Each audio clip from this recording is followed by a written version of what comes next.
the pandemic, COVID-19.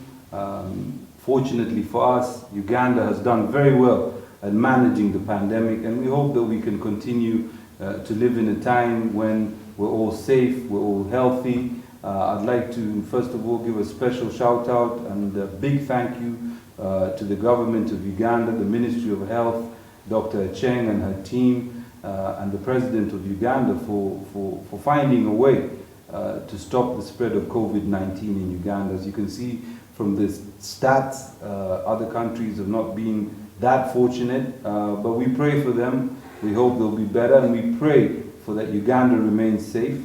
On my show today, I have none other than the Managing Director of Airtel, Mr. VG Somasekher. I'm not going to get into the VG because I think it might be a bit complicated, but I'll leave that to him. Stay tuned. Here we are with the Cedric Live Show.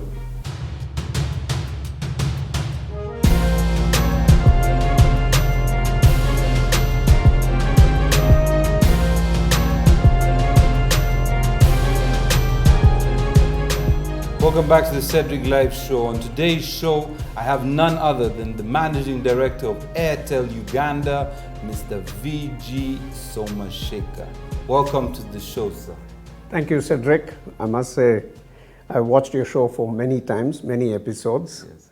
I think you've really created a platform for this conversation. Yes. I think it's a great honor and privilege to be with you today and share our experiences. So thank you for this opportunity. And thank you for coming. I know you're a very busy man, so thank you for coming and making time to be here. And I think the honor and privilege is with us.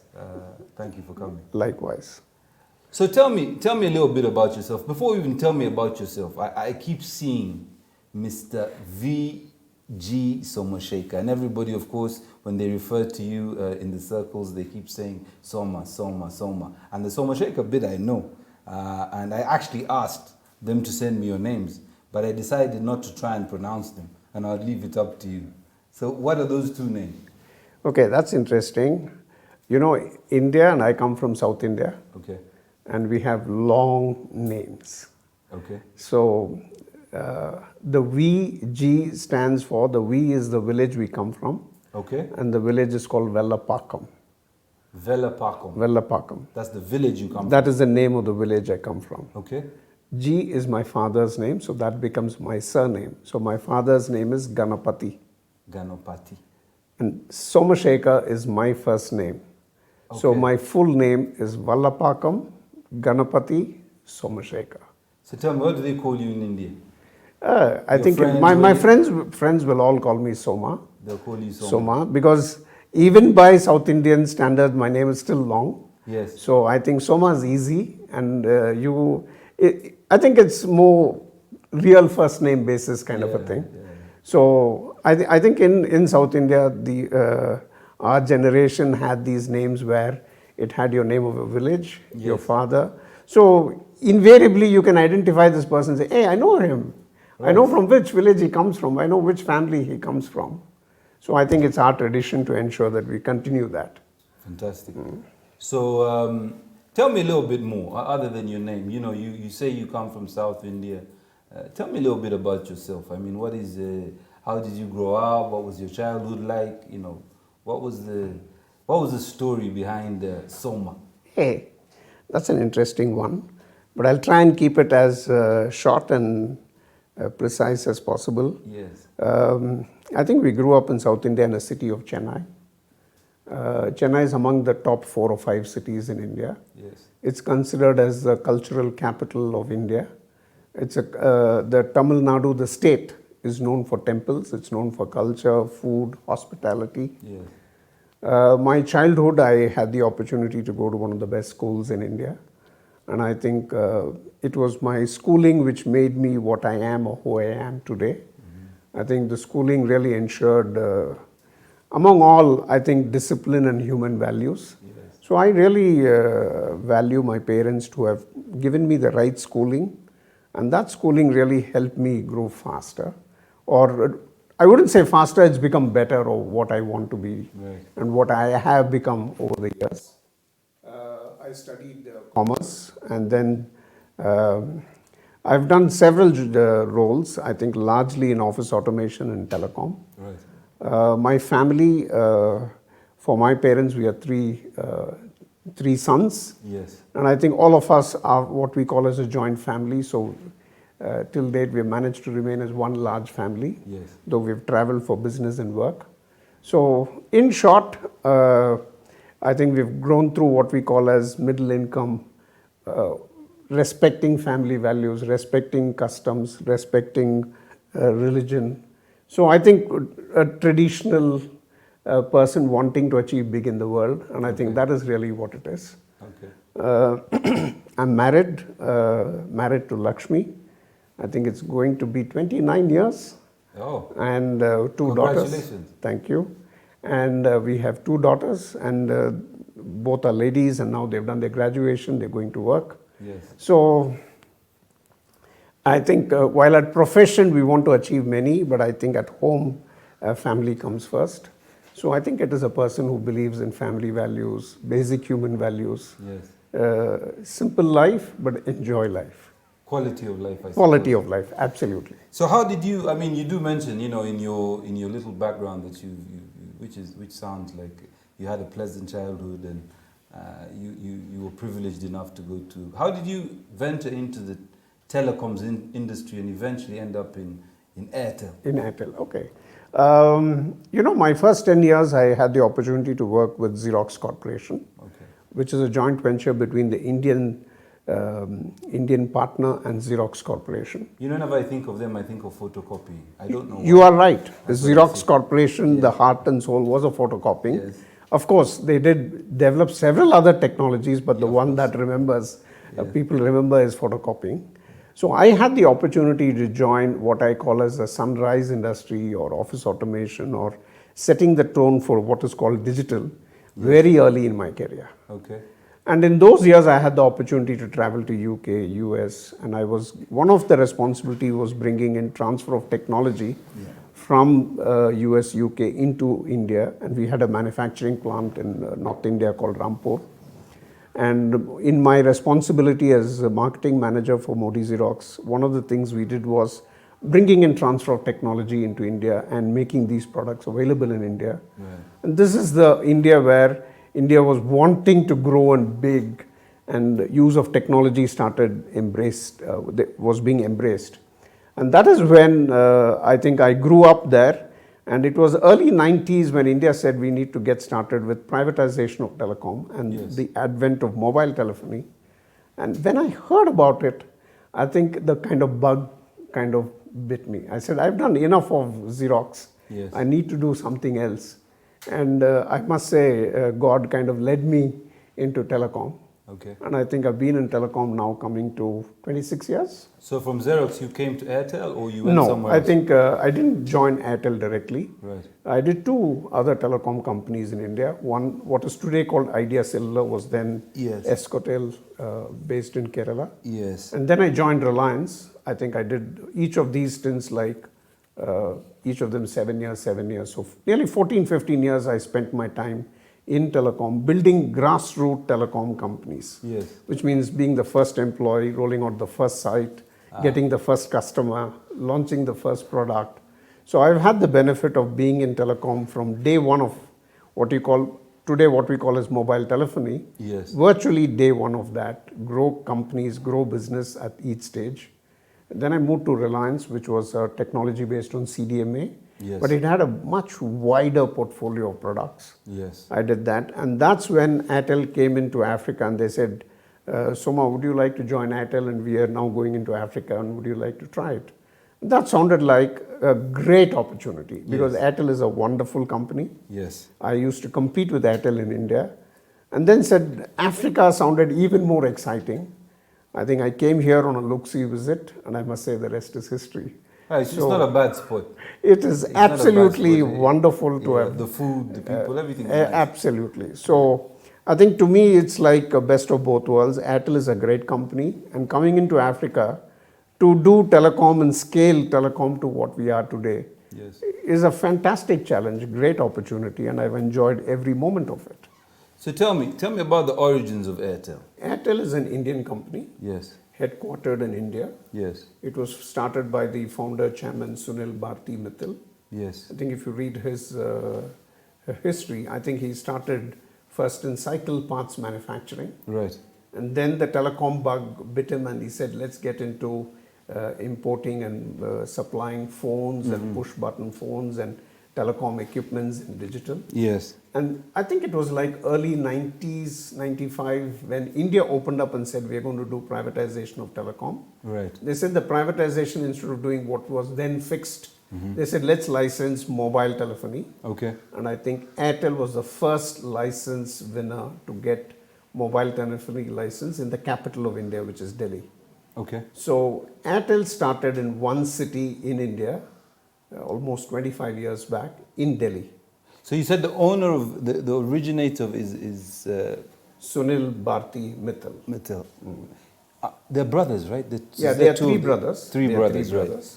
Okay. So I think it's a family. Yes. I think Sunil Bharti Mittal is a kind of visionary, the person who really visualized that this mobile telephony is going to change the way we communicate for good. Okay. And I think the biggest success story is really for a person like Sunil Mittal, who was like a startup entrepreneur. Right. Telecom is usually for big boys and big capital and big Yes. companies. Whereas here is a startup entrepreneur coming into telecom. How do you come in as a startup entrepreneur for a small business in telecom, and then you scale up so large? And today, I think the investment in India is like, I don't know, billions and billions of dollars. So Airtel actually grew from one city, Delhi, Yes. to pan-India. And So- Pan-Africa. No, first it was pan-India. Right. I think it was about 2010 when Airtel had kind of reached its pinnacle in India at that Yes. time and said, now we need to grow further, and then Africa was a logical choice. And then the acquisition of Zain happened in 2010. When we come back, we're going to listen more to the managing director of Airtel, Mr. VG Somasekher, on, for example, why they chose to come to Uganda, and he's going to educate me a bit more on the growth of Airtel on the continent.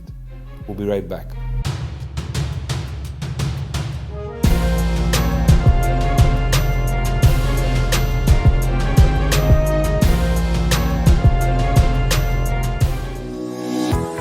Peak Apartments offers you 5-star of the city into the lavish and spacious living room. Those who appreciate the finer things in life. Speak Apartments is also offering and relax defines fine living.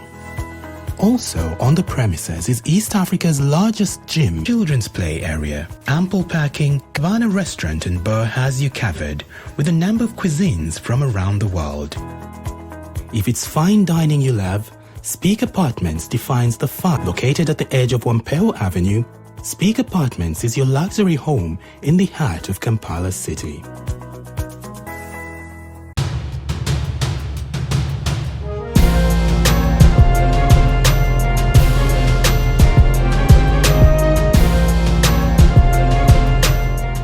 Welcome back to the Cedric Live Show. I'm still with Mr. VG Somasekher, the MD of Airtel Uganda, and I'd also like to thank our hospitality, the group that gives us this wonderful facility to shoot from, the Speak Group.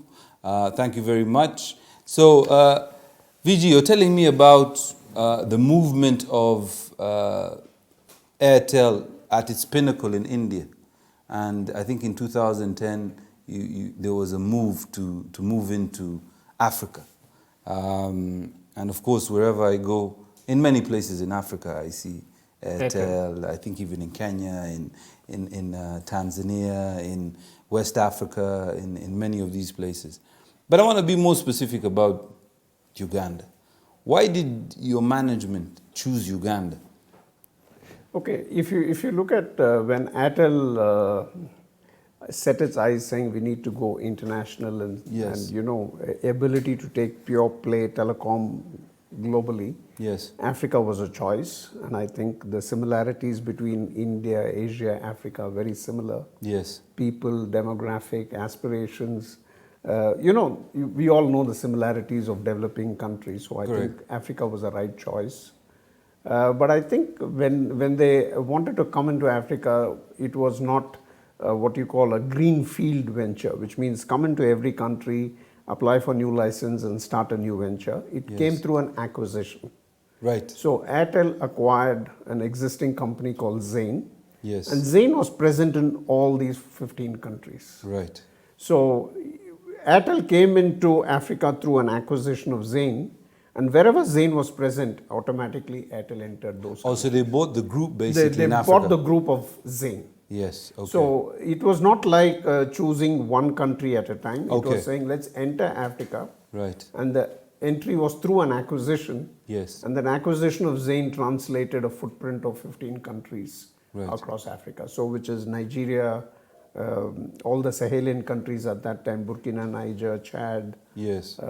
On East Africa, you have Uganda, Tanzania, Kenya, Malawi, Zambia, Rwanda now, because Rwanda came in much later, not through the Zain. Yes. And on the islands, you have Madagascar and Seychelles. Yes. And in West Africa, it's DRC, Gabon, Congo, Brazzaville. So I think Airtel enjoys a wonderful footprint. What you today call as sub-Saharan Africa, Airtel is in the heart of sub-Saharan Africa. Well, with all those countries under your belt, I think you're doing quite well in terms of covering sub-Saharan Africa. I think you all know Airtel Africa last year was listed in the London Stock Exchange. Yes. It was also co-listed in Nigerian Stock Exchange. Yes. So Airtel Africa is an independent entity today. It started as a subsidiary to Bharti Airtel in India. But I think last year, the African business is large enough, strong enough, and it has its own identity. It's a listed company on its own. Right. So Airtel Africa is the what you call the group company. Yes. And all the individual opcos are a subsidiary of Airtel Africa. So how is it structured in Uganda? You have a board. You have.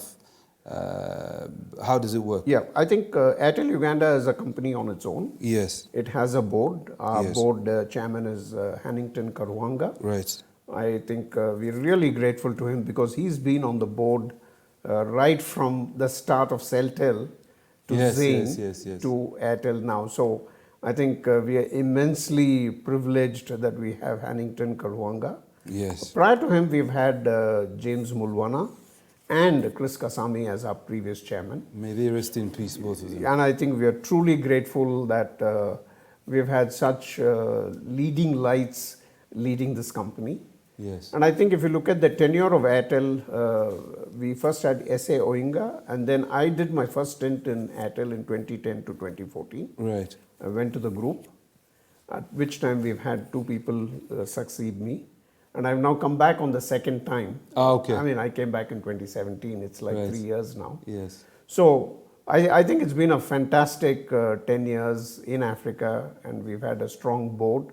Yes. We have a full management team, except for a few who are expats. They're largely African and Ugandan management team. That's a wonderful thing. And if you look at our team, 99% of our staff is Ugandans. Yes. I think we have truly become a multinational, which has become a Ugandan company. Yes, maybe one day Ugandan will become the managing director of Airtel India. Yeah, I don't see it far away from that. It is definitely a possibility. Yes.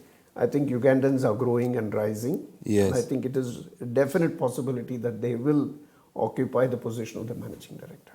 Fantastic. You know, at the end of the day, I think it's all about skills transfer and creating a sustainable model where our people can also try and grow the same way you grew in the industry. Absolutely, Cedric. I think Airtel's DNA is about promoting local talent and local culture. And I think even in this time, the first 10 years, Airtel has done a tremendous platform to promote Ugandans and Africans into senior management position. And in many countries, Africans are the managing director, so it's not like cut and paste that it's always a expat who's the managing director. So I think Airtel has provided huge opportunity for Africans to take it as their company and take this company forward. Fantastic. Now, you have an ad. I don't think it's the newest ad, but there was an ad of somebody running around in the middle of, I think, a national park, looking for a signal. And I used to watch that ad because it actually made me laugh.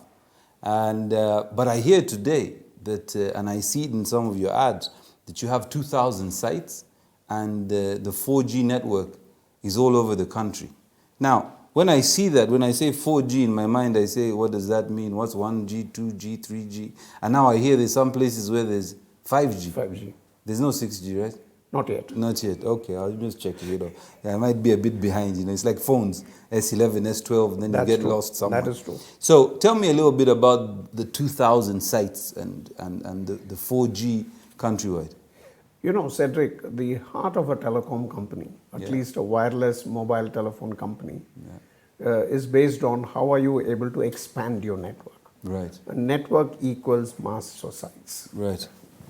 So in Airtel, when we came in 2010, we had just over 400 sites in Uganda. And I think if you look at 400 is largely central region. Yes. Airtel consistently over the years ensured that today we are present in 127 districts, 1,200 plus sub-counties, 7,500 plus parishes. So border to border today Airtel is present because our towers are now reaching every nook and corner of Uganda. So the 2,000 milestone, which I think we celebrated just in April this year, when we completed our 2,000 sites. What is unique? In many countries we have 2,000 sites. I think that is a milestone depending on the size and the population of the country. But it is in Uganda, Airtel did the first modernization to make all its sites 4G. Now this is very significant in telecom because not many countries, leave alone Africa, even in many other countries, they have not reached the milestone of all its sites being modernized to 3G and 4G. Yes. What does in simple language means? Yes. When you're under an Airtel site, if you see signal on your phone, you see those bars, Yes. signal, that indicates you're good to make a phone call. Okay. With Airtel, from where you can make a phone call, you should be able to access internet. Right. That is what 100% of sites on 4G LTE means.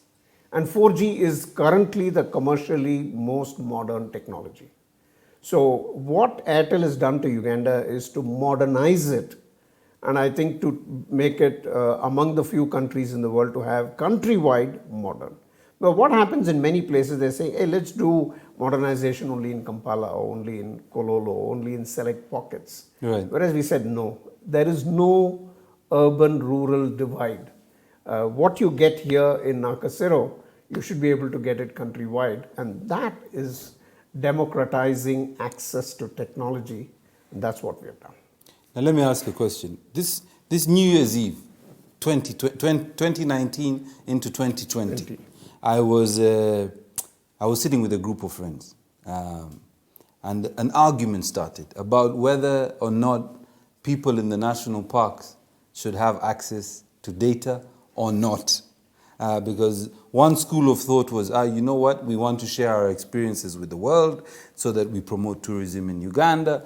Other schools of thought were that, you know what,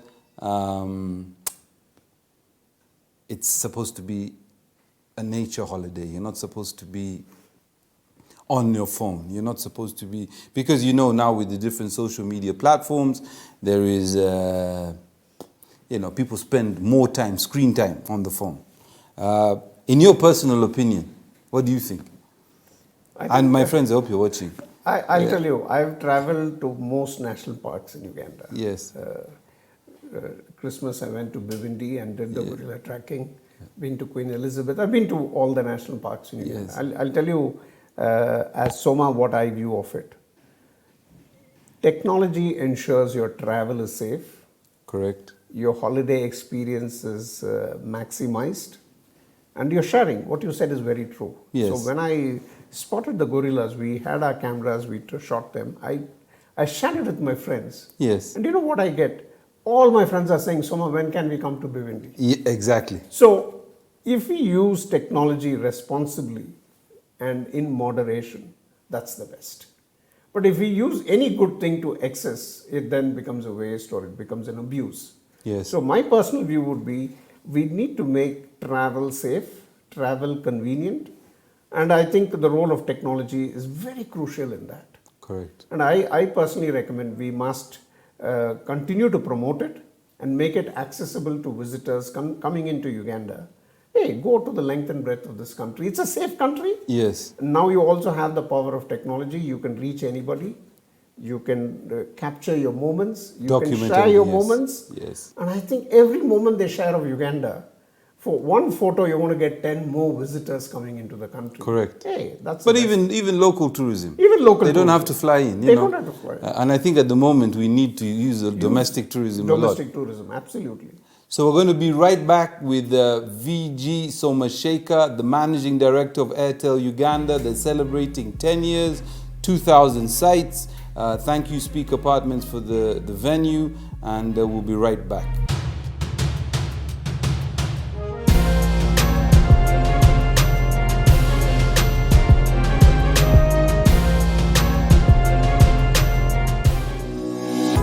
Speak Apartments offers you 5-star of the city into the lavish and spacious living room. Those who appreciate the finer things in life.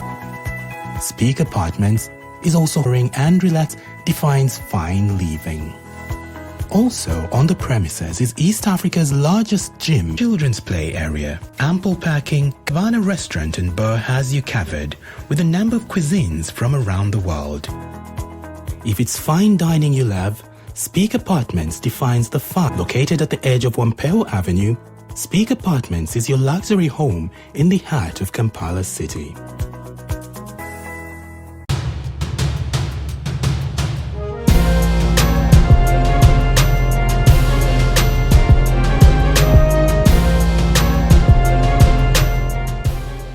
Welcome back to the Cedric Live Show. We're still here with the Managing Director of Airtel Uganda, Mr. VG Somasekher. We have been speaking about Airtel's last 10 years in the Ugandan market, the progress they've made. I hear that we're border to border, it's 4G. What that means is that wherever you make a phone call, you should be able to use your data. Am I correct? That's correct. That's a simplified way of saying it. That's correct. So, sir, you know, something that has happened this year, 2020 has turned into a nightmare. You know, of course, we've been hit globally by COVID-19, not just in Uganda, but across the world. And it's had a damaging effect on, you know, everyone. Everyone, You true. know, everyone. I think regardless of the number of people that, you know, some have even lost their lives. Actually, many have lost their lives in some places in the world. How did Airtel manage this? I mean, you're in the whole sub-Saharan Africa. You have many countries. You have, of course, you're headquartered in New Delhi. That's right. Now you float on the stock exchanges in Nigeria and in London Stock Exchange. and the London Stock Exchange. How did Airtel as a company manage COVID-19? I think, Cedric, I think absolutely correct. I think this storm has taken all of us by surprise. Yes. And I think every one of us are impacted. Yes. But I think we're all in the same storm, but I think our boats are a little different. Yes. So how it's impacted each one of us at an individual or a family or a business or a country is slightly different. But I think as humanity, we are in this storm. Yes. I also want to echo and emphasize, I think the government of Uganda, I think the way His Excellency kind of led the people every week on live television, I think it's had a calming effect and confidence and comfort. And I think we've seen it now, we're well into the 4th or 5th month, March, Yes. April, May, June, now we're into July. I think we started March 18th or something. March 18th, I think the government of Uganda, the Ministry of Health, the entire healthcare ecosystem, I think they've done a fabulous job. I think so too. Today, Uganda has clearly emerged as one of the safest countries in the world. Well, we've seen what's happening everywhere else. I think, like you said, the numbers are there to speak. I think just about 1,000 plus cases. Yes. 0 death. And I think even those who have reported 80% or more have recovered. Yes. So I think the way Uganda has managed it, I think we have huge respect and admiration to the government of Uganda. Yes. Now, what Airtel has done, I think we have a much smaller role to play than the government of Uganda because they have a bigger responsibility. Our responsibility is only one thing. In the middle of this COVID, we keep the lights on. I think in Airtel, we have taken the role of an essential service provider responsibly and clearly. I think Airtel has clearly demonstrated that we are the backup to the nation. We are the backup to the business. We are here to provide people protection, community, connectivity during this because people got separated. People were in different parts, either in the same country, sometimes in different parts. Thankfully, this technology has come in useful at the most critical time. For which I must say, first I want to thank my team, my staff, for taking the responsibility of an essential service provider and saying, while we are safe, which means we follow the safety protocol, work from home, wear the mask, social distancing, but we have kept the network up and running. So I'm really grateful to our team. I think our engineers have gone out to build new sites. Our call centers, our service centers have worked right through. I hope we have been able to demonstrate that our investment, particularly ahead of the curve, because many people used to ask me, hey, why are you investing 4G and that too countrywide? I think thankfully our investment ahead of the curve, I mean, it's really come in useful at a time when people need the network, need connectivity and internet. We've been able to deliver. So I think as Airtel has taken the role of essential service provider seriously, and we are continuing to invest so that at a time when people cannot travel, you telecommute. I think today most of us spend time on video conferencing, on audio conferencing. I think everything is done digitally. So Airtel has taken that responsibility to ensure we keep this going, and I think this is driving digital. And if you look at Airtel Money, I think we've taken the responsibility to ensure make Airtel Money P2P free. I think for over 2 months. For over 2 full months during the lockdown was completely free. So that people don't have to touch cash. Can I make a request that it's permanent? Oh, I can't do that. Well, I can try, right? Cedric, let's be clear. There are 100,000 agents. I know. I think it is the transfer fee we make that makes the agent's livelihood running. Of course. I think we are trying to make our business model very affordable. I think Airtel actually stands for affordability. And I think right through this COVID, we've ensured while our costs have gone up or business was impacted for the short run, but we've kept affordability going very consistently. It might be unfair for me to ask you this question, but as a captain of industry, what do you think that we can do here in Uganda to reduce the economic impact of COVID-19?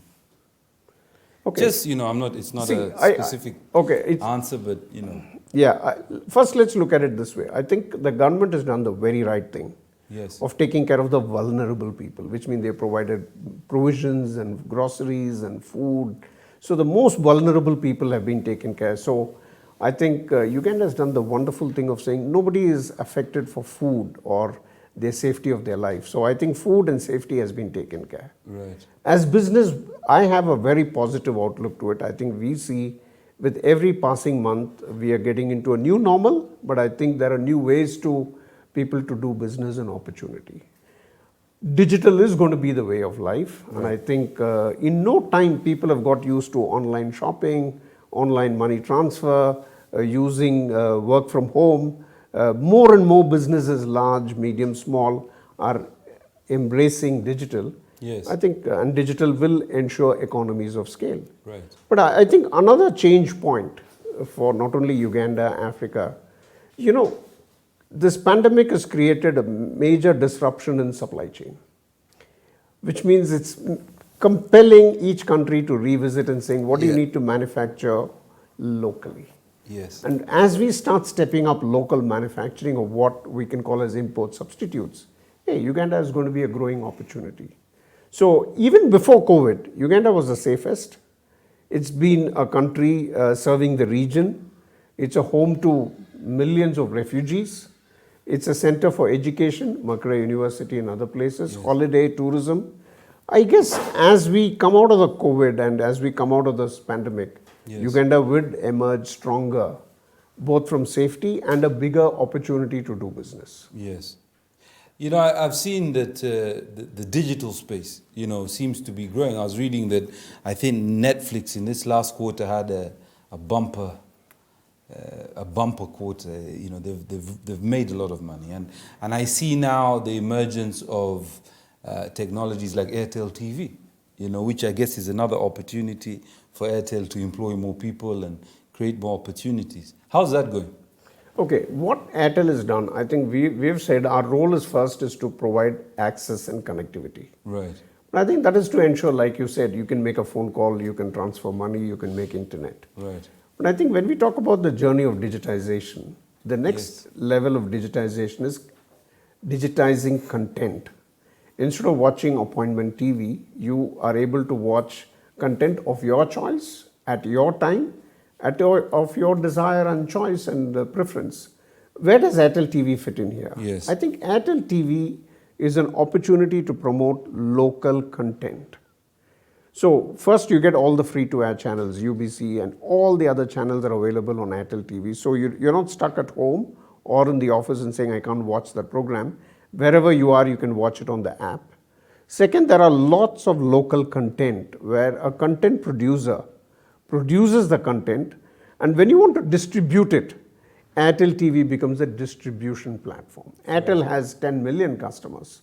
And if your content is interesting and exciting, people want to watch it, we have created a platform for millions of customers. Right. When they watch it, they're using data, and that is what you call revenue share to the content producer. Fantastic. So Airtel TV is a platform. Right. It's a platform for convenience. It's a platform for watch entertainment on the go. But the fundamental is to promote local content. So local producers are able to come up with new content, host it on Airtel TV. As people watch it, they see their revenue share coming to them. I think like Airtel Money, we think that's a extremely powerful platform to promote local content. Okay, so if by the mere fact that you're sitting on my show, will 10 million people watch this interview? If 10 million people have a smartphone, yes. But I think Uganda's smartphone penetration is about 30%. But we're going to go on YouTube so we can watch it all over the world. All over the world, people can watch it. Right. Yeah.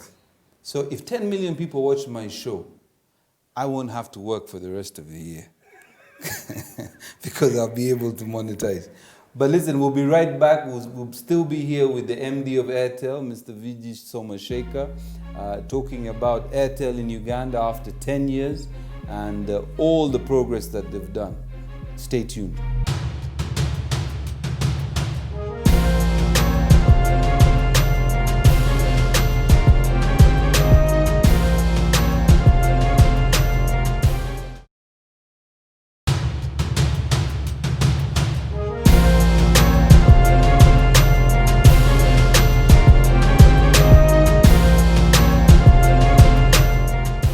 Welcome back to the Cedric Live Show. I'm still here with the Managing Director of Airtel Uganda, Mr. VG Somasekher. We've talked about a few things, you know.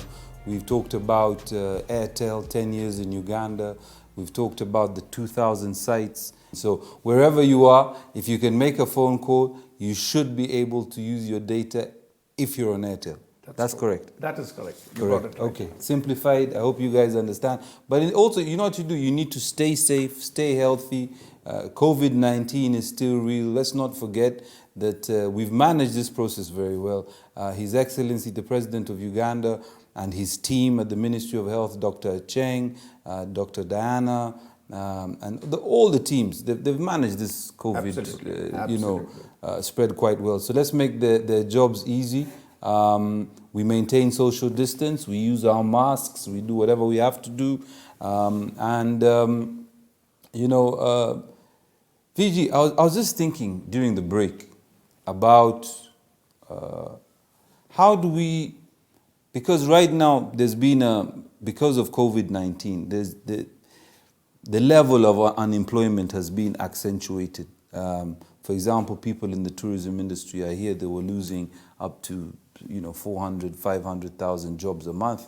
especially during the first 3 months of COVID-19, because all the hotels closed.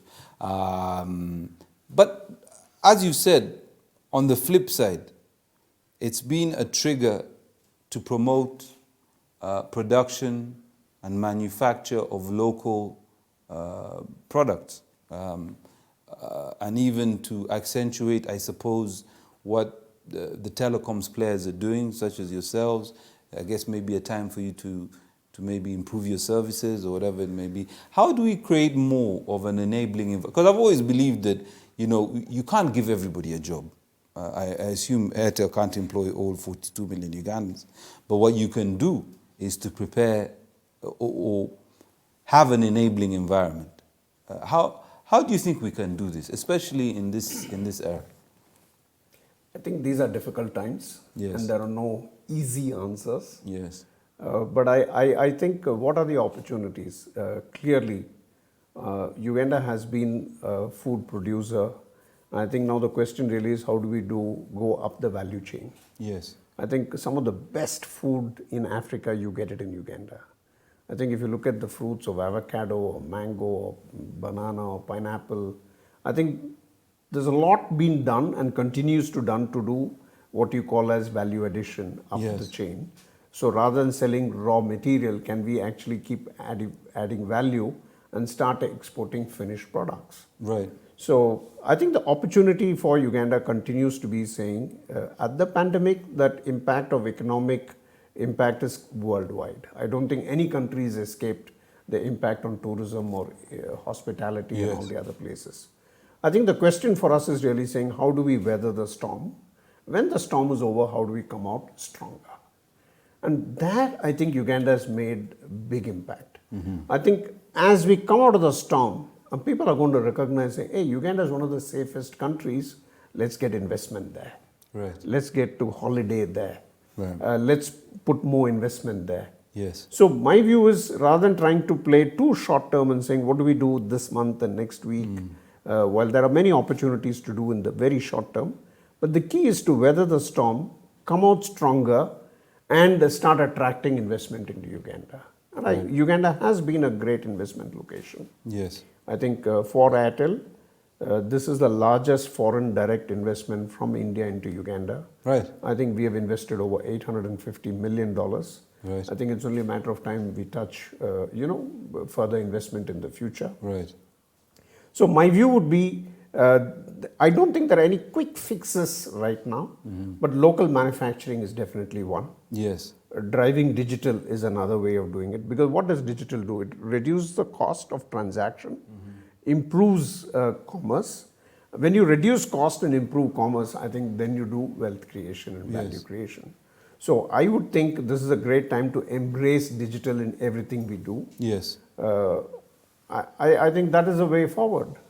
So, but I think the government and the others in the private sector, I think I'm hearing more and more personal equipment, what you call personal protection equipment is manufactured in Uganda. Yes. I think, which is great news, and more sanitizers are being manufactured here. Yes. So I think the question really is, instead of depending on foreign imports, how do we promote an investment climate, domestic investors to say, take some risk, let's build manufacturing in Uganda, let's go up. Other is education. Uganda is always seen as a center of education. Right. Makere University is one of the best universities in Africa. I think we have really seen education is also moving online. Exactly. Yeah. While I think I can't say everything is fine, but I think it also ensures you build on what you already have and continue to promote online education. I suppose what has happened is that because of the conditions, there are some things that we were not used to or had never done. I was speaking to a friend the other day and he said to me, you know what, for my children, it hasn't changed because my children have been online for 2 years anyway. So not much has changed. I think that we need to maybe adapt to the change in how we do things, because as it is right now, I don't think COVID-19 is just going to miraculously disappear. We've just got to try and maintain the SOPs to stay safe, wash our hands, maintain social distance, reduce the amount of socialization in terms of how people interact. And that's how it's going to be. And one of them is distance learning. One of them is learning through digital. Other thing is online shopping. Yes, online shopping. I must say the most extreme example, we buy fresh vegetables every week. And during COVID, what we do, we call our person and he said, can you send us a WhatsApp of all your vegetable list? And they'll bring we it. send it, and next day or the same day you get your delivery. Yes. And then you make your payment through Airtel Money. Yes. So I think the digitization is ensuring that commerce and economic activity can keep happening. Yes. So I think online shopping is going to become even more. I love the way you threw in the Airtel Money. That was really good. But I Airtel think Money, that is suppose, true. I think it's a two-way communication. Yes. The WhatsApp is sending you the order. Yes. The delivery is done through, let's say, delivered through Boda Boda. Then you're paying with Airtel and Money. then you're paying with Airtel Money, and you have not met anybody in the meanwhile. Right. Everything is done through remotely and Even banking now. even banking. You know, you don't need to pay everybody in hard cash. You know, you can send from your bank to your account and do what you have to do. Now, there is an issue in Uganda, and I think it's an issue more with the youth. The issue of OTT. On a personal level, I didn't really get it, but of course the law is the law. We have to do what we have to do. What do you think of OTT? Because you know, the young people, for them, 6,000 shillings a month or the daily rate is quite expensive. What do you think? Is it something that we should try and look at again, or try and offset in some way? Because of course with the digital revolution, people are spending more time online. I know it's a fixed fee, but of course now people are buying more data than ever because they have to do all those things. True. No, I think, Cedric, I think OTT is coming to 2 years in Uganda. Yes. And I think the experience has been a mixed bag. I think Yes. it's not something which has either generated a lot of tax, Yes. as it's a source of income to the government. Right. And it has not been easy to implement because there are easy ways people use other means to not get into OTT. So our personal view would be internet access is a great enabler to bring transformation. Right. I think our view should be to how quickly can we get internet access to all our customers. Correct. If every Ugandan has access to internet, the power of internet produces transformation. Yes. So personally, my view, and I recently saw this report from World Bank saying this should be reviewed. And I think, I'm sure the government of Uganda has reviewed several interventions. Yes. What has worked, let's build on it. What has not worked, we need to review it. Yes. So I really think it's time to review OTT. And if it has not served its purpose, maybe we, by removing OTT tax, Yes. internet access flourishes, digital activity flourishes, and that produces economic activity. And like we said, today you don't have a physical shop. Yes. Your cyber shop is your shop floor. Yes. So your website is your shop site. Yes. And that is what we need to promote. So personally, I would think OTT should be reviewed. If it has not served its purpose, we should change it. Because ultimately, one of the biggest challenges for the average Ugandan, even the ones who, you said there are 15 million people online? Did you say? 15? Yeah, you can say I saw yeah, a UCC 12 report. to 15 million people 12 to are 15 online. million people online.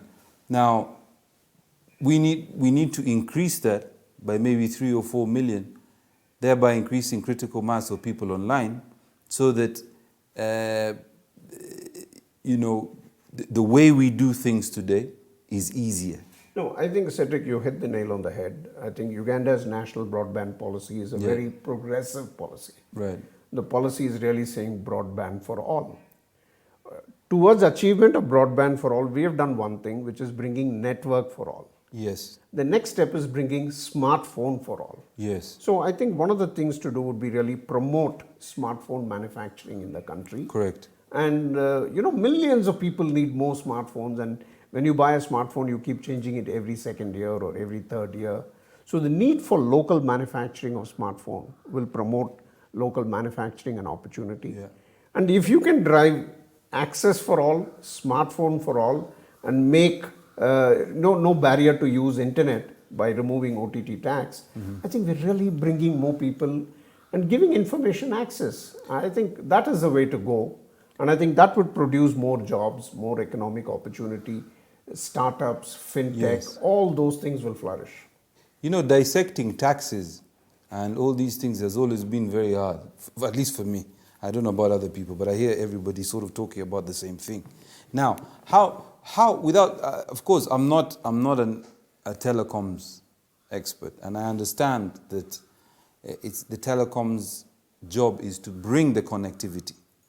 How do we, whether it's in conjunction with the government through the Ministry of ICT, UCC, and by extension, you know, the other agencies like NITA, how do we bring down, without affecting, because you have to run a business, how do we bring down the cost of data? How does it work? Okay, if you look at cost of data, Yes. most of the developed world, Yes. data used to come through fixed, Correct. which means you had a fixed line, you had fiber connectivity at home, you get fixed data. Yes. Whereas in Africa, Uganda, it is mobile data, which Yes. means we don't have fixed infrastructure. Right. We kind of leapfrogged straight away into mobile data or wireless data. Right. And today we're giving wireless broadband everywhere. Yes. So how do we reduce the cost? See, there are two costs involved in access to data. First is the cost of the smartphone. Okay. If we can manufacture locally and make a smartphone available at less than 100,000 shillings, 200,000 shillings, then more people can embrace smartphone. Understood. That is step one. First Right. is to get onto smartphone. Today smartphones come from overseas and they are expensive. Yeah, of course. By manufacturing locally, we can bring down the cost eventually. Right. And we have the volumes. Uganda has 40 million people.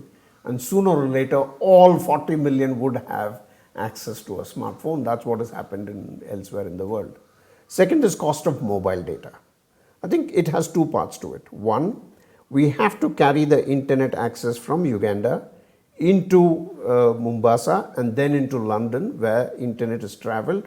And the content, wherever it is hosted, you have to carry the internet everywhere. Right. So for us, we are seeing the cost of bandwidth, particularly international bandwidth, coming down. Right. So what do we need to do is really reduce the cost of mobile data in country. In country has two things. One is cost of running the network and taxes. Taxes on telecom is almost like 35% of our business is taxes. Yes. On top of it, if you add OTT, the cost of data becomes even more expensive. So our own trajectory of reducing the cost today, the cost of 1 GB of data in Uganda is less than $1. We have ensured in the last 1 year, cost of 1 GB is less than 3,800 shillings per GB. So you spend 10,000 shillings, you get 3 GB. So bulk of our customers are able to access data at what we call 1 GB less than $1. Where we think it can go down, as we keep reducing the cost of international bandwidth, which we are able to aggregate more bandwidth and reduce the cost through what we call scale and larger economies.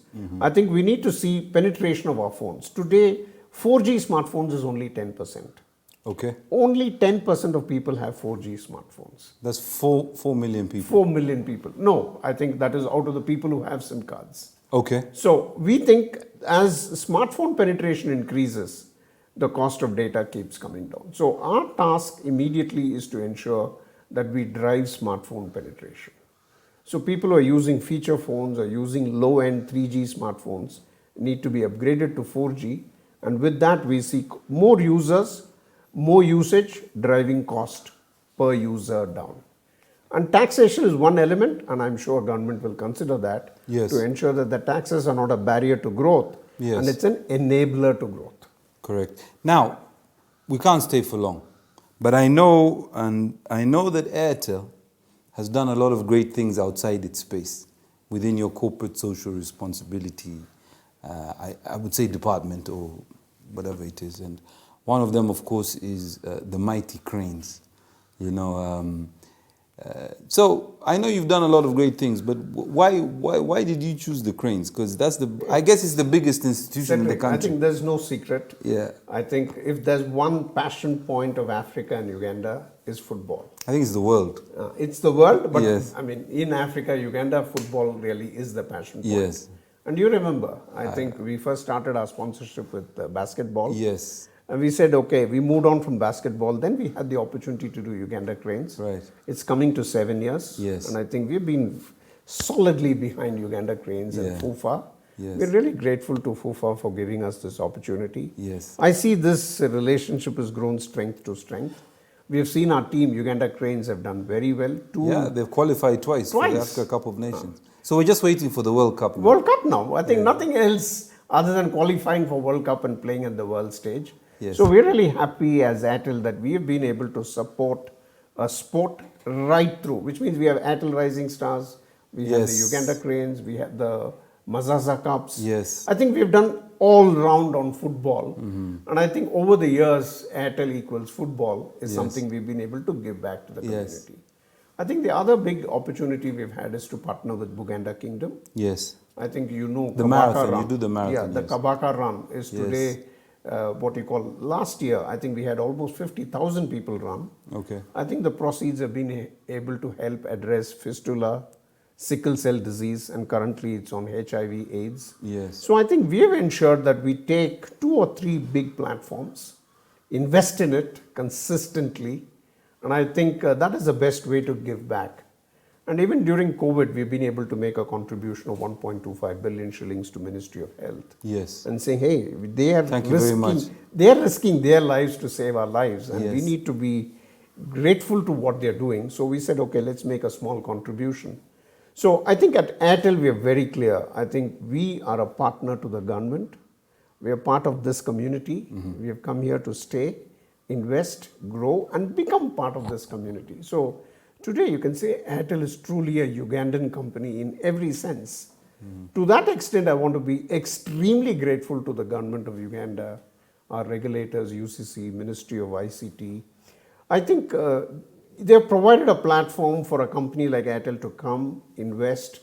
And today Airtel is, in my view, a good example of what a foreign investor can come into this country, invest, and be a very compliant company. You know, we got recognized as the largest taxpayer in 2019. Yes. I think in our DNA, we are a very, very compliant company, respectful to local laws, respectful of local people, customs.